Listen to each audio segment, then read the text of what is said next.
Okay. Good morning, everyone. Thank you for joining us for today's presentation. My name is Carrie Jedlicka, and I'm a Reader Services Librarian here at the Kibbe Library at Kingsborough. And I am joined by my colleague, Professor Mark Eaton, who is the Web and E-Resources Librarian. We are really excited to be here today to talk about Zotero. And we want to give a big thank you to KCell for helping to coordinate today's presentation. Let me go ahead and start sharing my screen.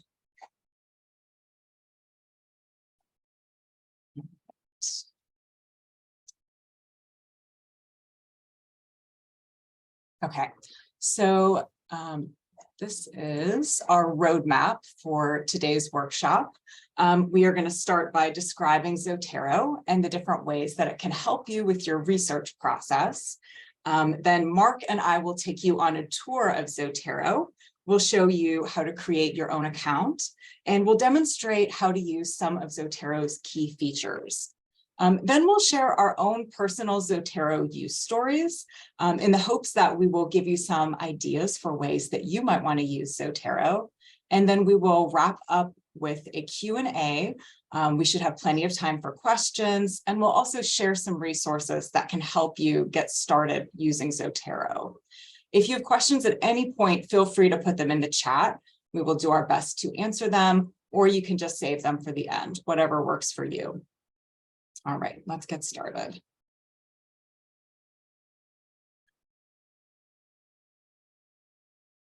Okay, so you may be asking, what is Zotero? Zotero is a bibliographic citation management tool, also called a reference management tool, and it's a really helpful resource for helping you organize, annotate, and cite your research. Zotero acts as a repository for you to store and organize your citations. We found it to be a really helpful tool when we're literature searching for a manuscript or a project, and we're trying to collect all the available resources on a topic. Zotero can really help keep you organized.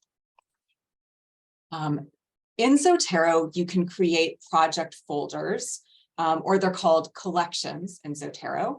And you can store your citations there, and you can share your collections with others. If you're collaborating with colleagues on, say, a group manuscript or a group project, all that your collaborators would need to do is to set up a free Zotero account, and then you can share the project with them and begin sharing resources together. And Zotero can handle many types of resources, including articles, books, websites, even resources like audio recordings and artwork. With Zotero, you have the flexibility to import citations using different methods. One way is that you can enter identifiers into Zotero, such as DOIs, ISBNs, website URLs, PubMed IDs, RIS records, among others. Another method is to use Zotero's connector tool, which works in your internet browser and helps you import citations with just a few clicks. And later on, Mark and I will demonstrate some of these different methods for importing citations. I should note that you have the option of manually creating citations in Zotero by typing in the information yourself. However, this is the most time-consuming option, and from my own experience, it's also the method that is most likely to involve mistakes in your citations due to human error. But we do want to mention that it's another option that's available to you. Another nice function of Zotero is that you can download and annotate full-text PDFs. You have the ability to download them using the connector tool, or you can manually download them to your computer and then add them to Zotero. And Zotero also has a handy note-taking feature, so you can keep all of your research notes organized in your collection with your citations and share with your colleagues. And finally, Zotero can be a huge time saver in helping you easily create bibliographies and in-text citations in the formatting style of your choosing. Zotero has thousands of citation styles that you can choose from, and you also have the ability to change citation styles if needed. As part of our tour, we will show you how you can create bibliographic information in Zotero and also in conjunction with a word processing program. And now I will turn it over to Mark. Okay, thank you. I wanted to talk a bit about some of the benefits of Zotero. There's a few of these. Zotero is open source software, which is beneficial for a number of reasons. One is that it prevents a company from like taking it away from us or jacking up the price or something like that. And it really has, I think, helped for the longevity of Zotero. I just looked it up, and Zotero has been around since 2006. And it's really thrived since then, I think, because it's cultivated this open community where people contribute and they add new features. So it's been, I think that's a positive. Zotero is also pretty easy to learn. I think for a researcher, I think you'll find that the metaphors it uses and the workflows it uses are all very familiar to us as researchers. And it will probably be a net time saver for us too, each of us, right? I think it will help make your research workflow more efficient. I can testify that it has definitely made my research workflow more efficient. And this might not even be a linear kind of relationship too, right? Like I found that the more I use Zotero, the more efficiencies I've got over the years. So it's been more of a curve for me of learning about Zotero and improving my research workflow. And as Carrie said, it's great for group projects, right? If you have co-authors and you want to collaborate on a bibliography, or I've seen it used for pedagogical purposes where classrooms have created a class bibliography. It's kind of really useful for that. And the connector feature is also super good. I'm going to leave that one to Carrie to talk about later. The connector feature integrates with other software to let you use Zotero in more places, which I think is super useful and helpful. Okay, so there is both a web client and a desktop client for Zotero, and you can use one and you can use the other. It doesn't really matter. They both work well and they're pretty close to interchangeable. I would say that over the years, the web client and the desktop client have come closer together where they're more similar than they used to be. They used to be more different, but now they're almost identical, very, very similar. And the browser client will work on any modern browser on any OS. So if you have a browser, you should be all right. I think most of us probably do. And then the desktop client works on Windows, Mac, and Linux. So that excludes me at home. I have a Chromebook at home, and there's no Chrome OS version, unfortunately. But what I do is I use the web version at home and the desktop one here at Kingsborough. And they're both very fully featured and have a lot of useful tools. Okay. So another thing that Zotero does really well is file management. And I put PDF management in this slide because often we're working with PDFs, but it really handles all kinds of files really well. And you get oodles of free storage to store those files. So it's pretty hard to actually run out of storage on Zotero. I did some calculations earlier, and at my current rate, I would run out of free storage in about 35 years, which is like not really a worry for me right now. I don't know if I'll be doing research in 35 years. I'm really not sure. But if you store like big files like audio files or something like that, or some other large file format, there are tiers where you can get more storage, up to unlimited storage at the highest tier. So it can accommodate you even if you want to store a lot of material. Okay, go to the next slide. So Zotero can really accommodate our workflows. That's kind of what's really nice about it. It's very good at being flexible and accommodating all kinds of workflows and contributing and supporting many different approaches to research. The core functionality is centered around research. So research is really what it's all about. And that's where its strengths are, and that's where you'll probably find it most valuable. I'm always learning about new functionality in Zotero. Like I've been a Zotero user for 12 years, and I still find new things that I didn't know about. And this is both delightful and like super useful. So I think it's something that you can grow with and use as much as you want, whether that's just a little bit or more than that. Okay. So let's start our tour. The tour is where we show you a bit about how to use Zotero, and hopefully this is helpful for you. So I'm gonna share my screen if you don't mind, Carrie. Yes. Okay, so I'll share my screen. And do you see?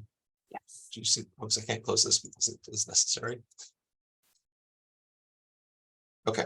Okay, so here is the Zotero webpage. You don't even need to have all of that in there. You can type zotero.org in your browser, and it will take you here. And if you want to sign up for a new account, you can download the desktop version here, but you don't have to. You can start with the web version if you want by clicking on login and then clicking register for a free account along the top in blue. And this will allow you to sign up for a Zotero account. It's not very complicated. There's like 5 fields here. So I'm going to put in, I'm going to name our test account. And I'm going to put in my Gmail.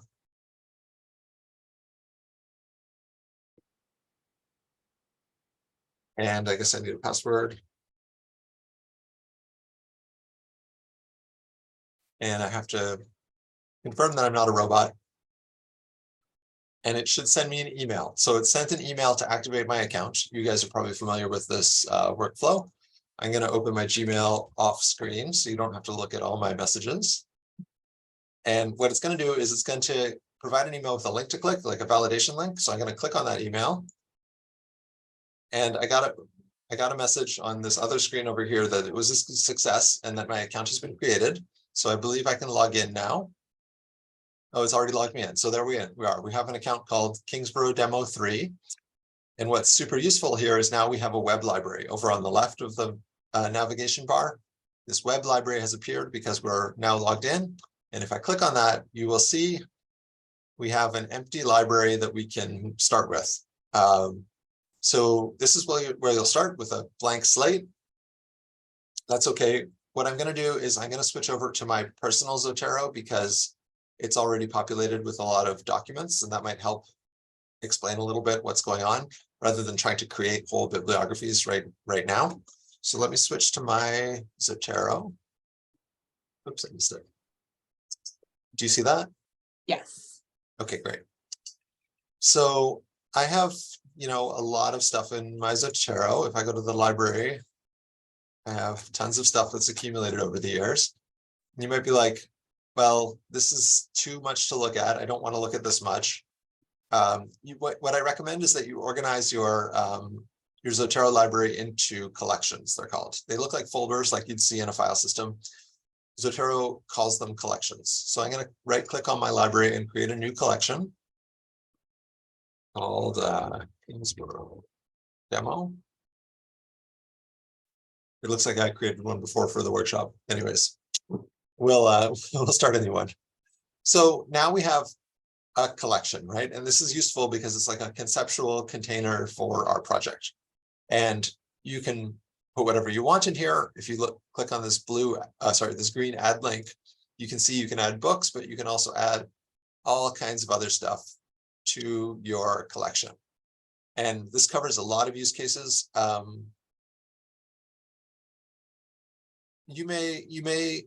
We do as researchers come across interesting materials that are sometimes not easily classifiable, but this does a pretty good job at capturing most use cases. So I'll add a book. We're gonna do this the manual way, like as though there were no other options.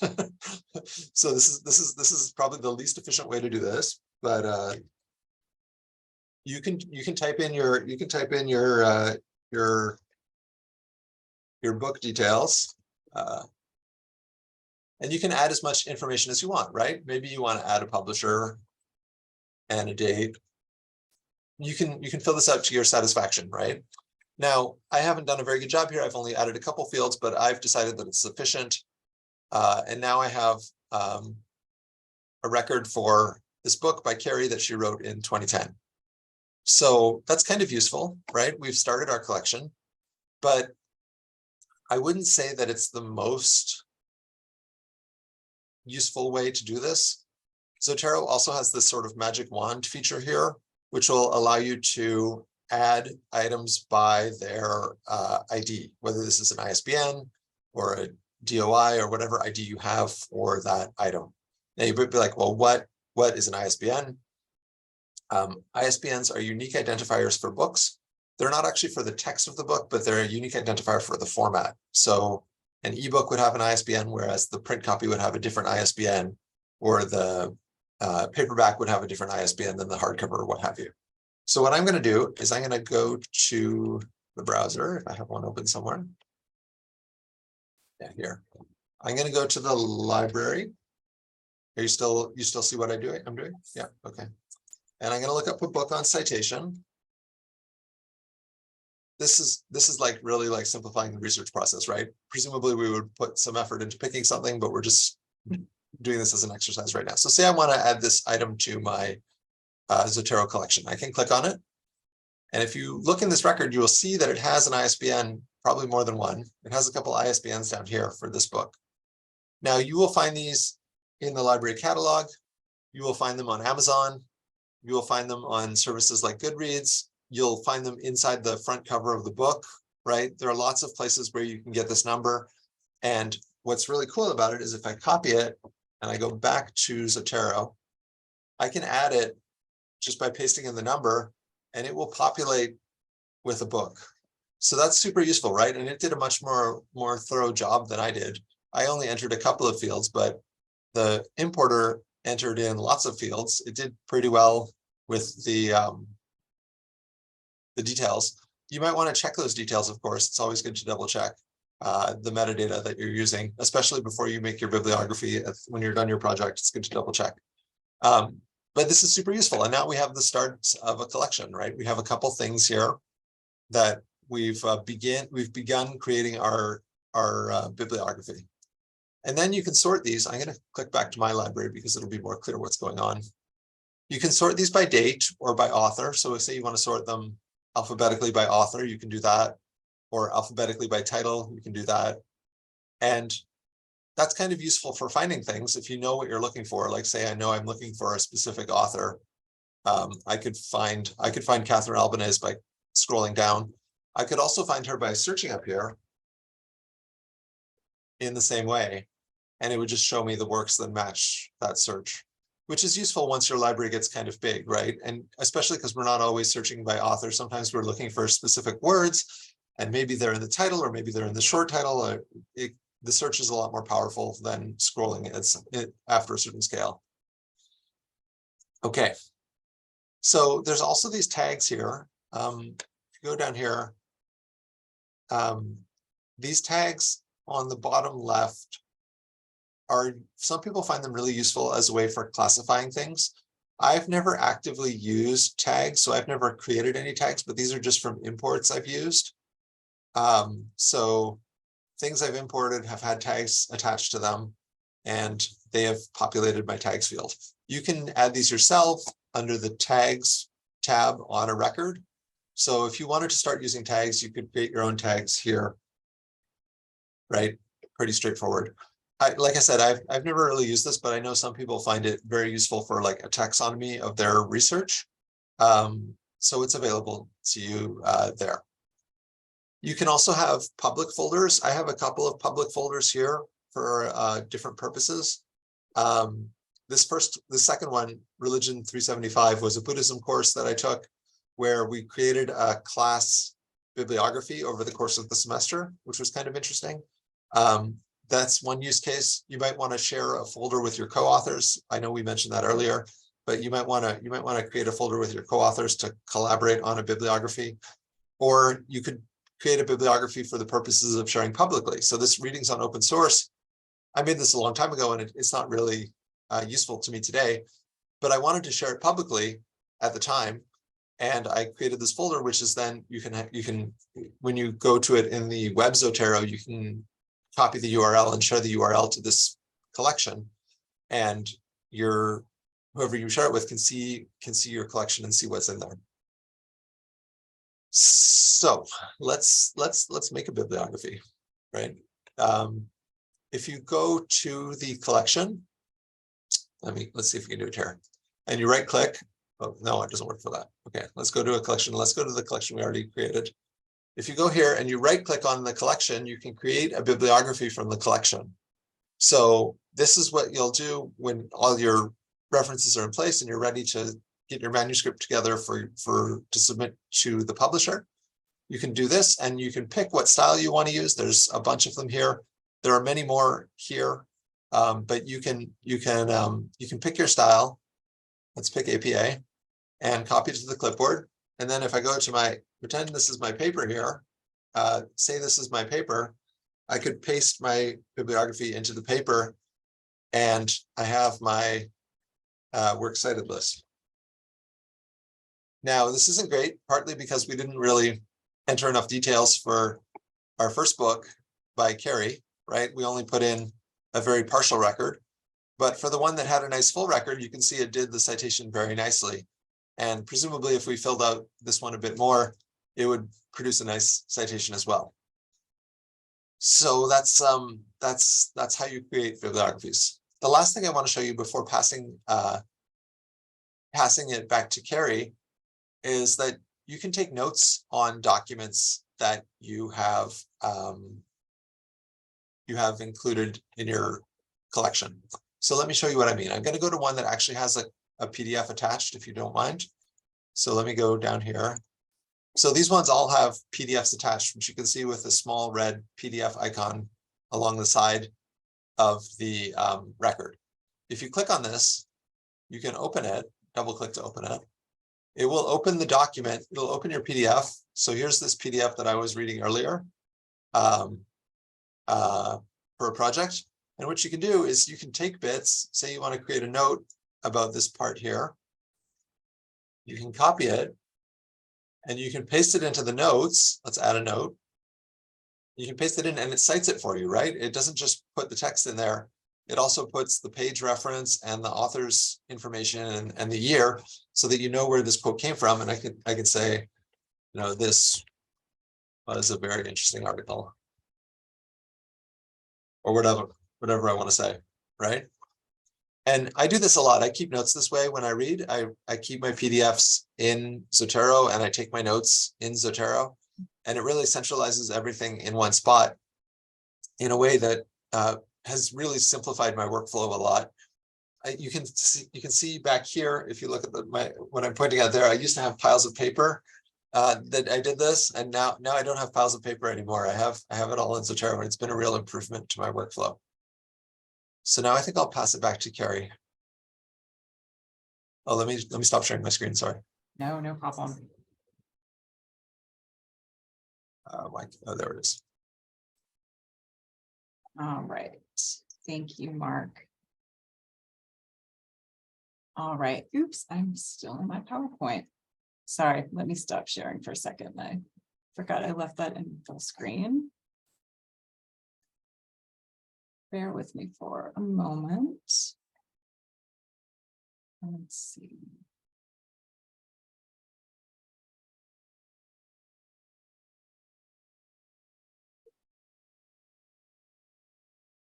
Let's see. Apologies, I'm having a little bit of an issue with trying to get into a new window. Okay, sorry. Here we go. All right, there we go.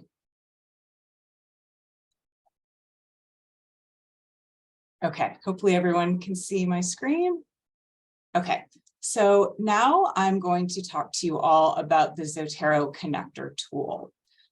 So once you've created a Zotero account, you'll want to install the connector tool for your internet browser, which will help you easily download citations and PDFs to your library. So this is the URL. It is zotero.org/download/connectors. And as you can see here, there are connector tools for many different browsers. You can use it in Chrome, in Safari, in Edge, in Firefox. And when you go to this page, Zotero will helpfully suggest downloading the appropriate extension for the browser that you're currently using. So all you have to do is simply click install and then follow the prompts. And once the tool is enabled in your browser, it will appear here in your upper right corner. You can see it sort of looks like a white sheet of paper. Sometimes it changes forms, but generally this is what it looks like. And when you hover over it, it says save to Zotero. Okay, so now that we have the connector tool, let's put it to use. So let's look at how you can import a citation and a PDF with the connector tool. So let's say I am going to do some database searching for an article. We're in academic search complete. And I should mention that you see this warning up here from Zotero. It's detecting the proxies that we use in the library website. It will ask you to determine whether it's malicious or not. That is just kind of part of the Zotero process. So you can just add the proxy. Okay, well, let's say I'm doing a search on community college and information literacy.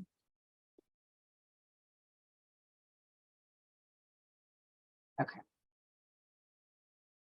So I'm doing my search and there are a lot of articles on this topic that I can choose from. If I find one that I'm interested in, we can send a citation to Zotero. Zotero recommends that you save the citation from the page in the database that has the article's abstract, which you can see here.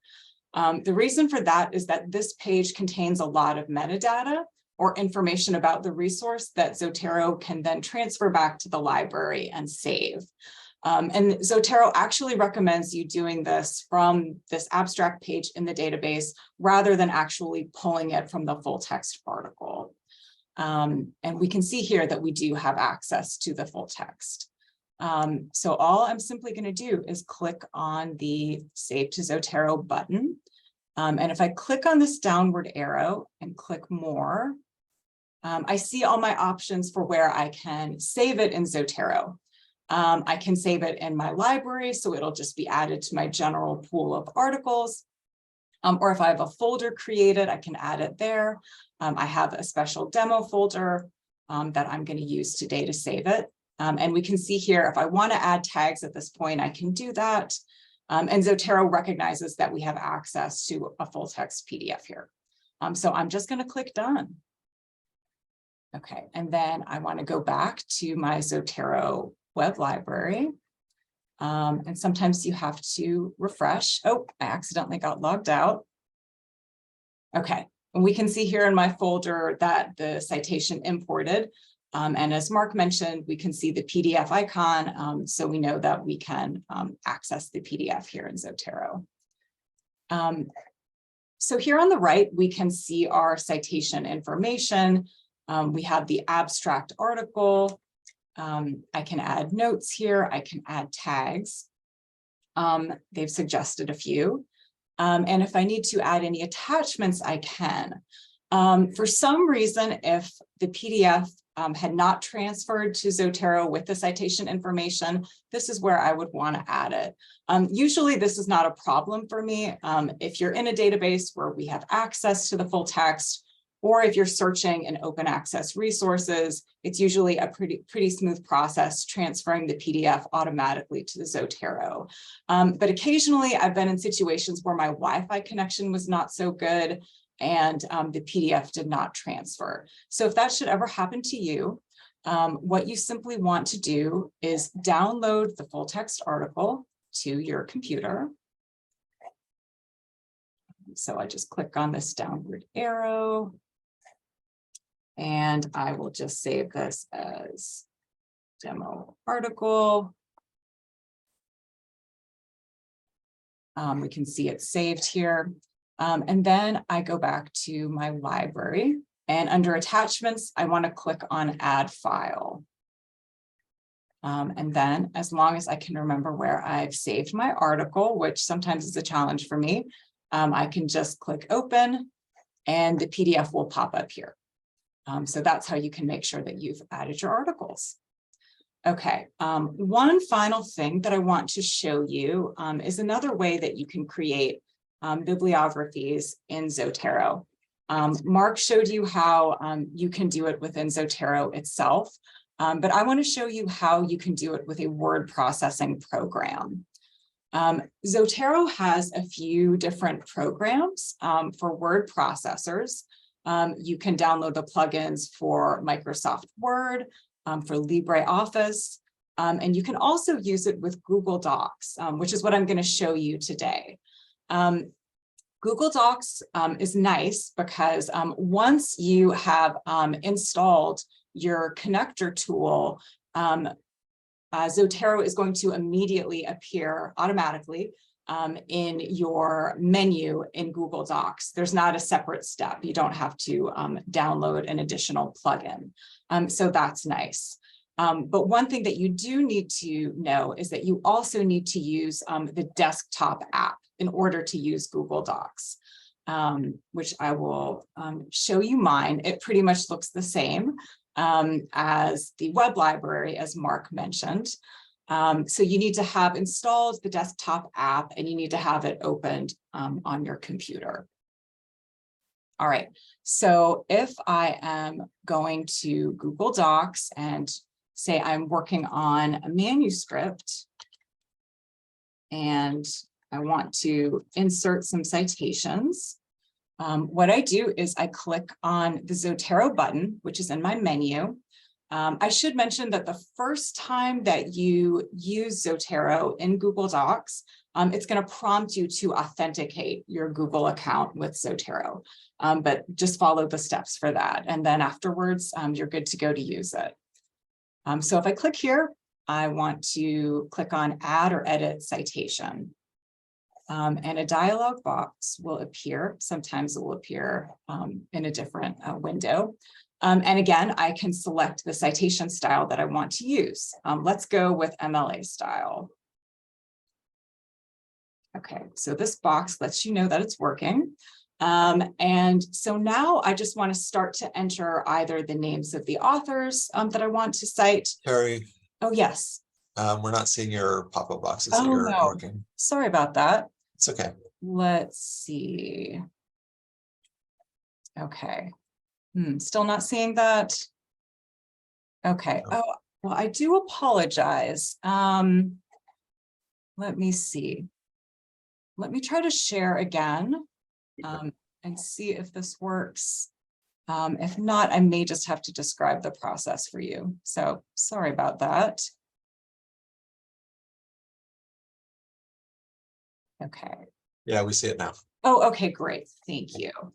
All right. So in this box, you just want to type in your author name or the article name. Let's say I want to cite a couple different articles here. So I'll add a couple different authors. And then I simply click enter and you see your citations. And then later, when I want to create my bibliography page, I go to Add or Edit Bibliography. And there's your information. All right, so you also have the option of changing citation styles. Perhaps you end up submitting an article to more than one journal and you need to change styles. It is no problem. You just go to Document Preferences and you can change your citation style. Let's change to Nature, which is a very different citation style. Okay, and you can see we have the changes. As Mark mentioned, there are a variety of citation styles to choose from. You know, here under Document Preferences, Zotero has listed maybe a dozen or so of the heavy hitters that get used commonly. But if you need to add a different citation style, you simply go to Manage Styles and then go to Get Additional Styles. And this takes you to Zotero's style repository where they actually have over 10,000 citation styles. So many that you can choose from. All right. So that is how you can use Zotero in conjunction with Google Docs.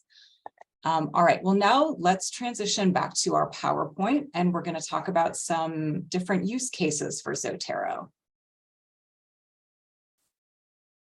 Yeah, so I just wanted to highlight a couple of things that I found Zotero really useful for, because it's interesting to compare how we use this tool, because I found when I speak to different people about it, they have different ways of using it, which I think is interesting. I really like using it for the note-taking aspect of my research. Once I realized I could take notes directly on PDFs in Zotero, I started doing that, and it really kept me a lot more organized and made my notes all in one place instead of scattered around my office. So it was a real positive to be able to centralize that in Zotero. And it also really helps with assembling bibliographies. I'm sure none of us make bibliographies by hand anymore. We probably use some sort of tool to do it. But Zotero will manage that process by keeping all your resources in one spot, and you can just generate them all at once in one go from your collection that you have in Zotero, which is like super efficient. It's also useful for group work. I like it for collaborating with co-authors on research. Like I said, you could use it pedagogically too. I was a student when I did that in a class, and it was interesting. And people have come up with really interesting and unique use cases as well. I talked to a librarian who uses Zotero to follow RSS feeds, which is an option that I didn't know about, but you can. So he would follow RSS feeds in Zotero, and then when he liked something, he would drag it into his collection to save later. This is sort of along the lines of what Carrie said about saving articles you want to read. So he does that with RSS, and I'll pass it over to Carrie. Okay, great. Yes, so unlike Mark, I'm not a very experienced Zotero user. I was introduced to it a few years back when I was in graduate school, but I've gotten into it more heavily as I've gotten further in my library career. Right out of grad school, my first job was working in an academic health sciences library, where the preferred citation managers were EndNote and SciWheel, which we held institutional subscriptions to.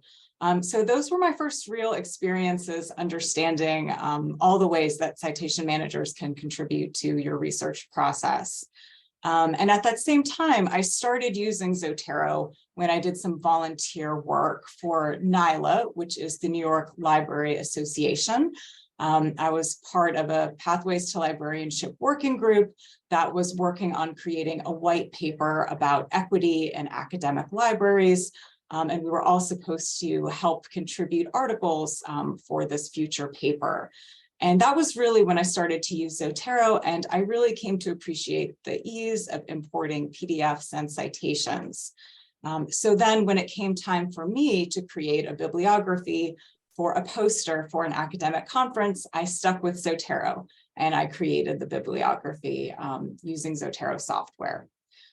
Currently, in my role at Kingsborough, I'm using Zotero to save articles on projects, some of which are in the works currently in the library, or just future research projects that I'm interested in. And I've also started creating a couple of collections for a Kingsborough faculty member who I'm helping with literature searching on diversity, equity, and inclusion in the college syllabus and coursework. So that's another great way to use it. And then another fun way to use Zotero, if this sort of thing is fun for you, is that you can use it to save academic articles that you want to read in the future. I recently came across a journal on colleges with an entire issue devoted to digital humanities, and I thought that was really exciting. I didn't want to lose track of it, so I just imported all the citations and articles to a Zotero folder for me to dive in later. Well, we hope that our use cases give you some ideas from how you may want to use Zotero in the future. And this brings us to our wrap up. We want to thank all of you for being here. I am actually going to pause the recording right now. Let's see, did I do that? And we're happy to take questions if anybody has them. We also have our contact information posted here. And It's you're still, welcome to it reach still, out.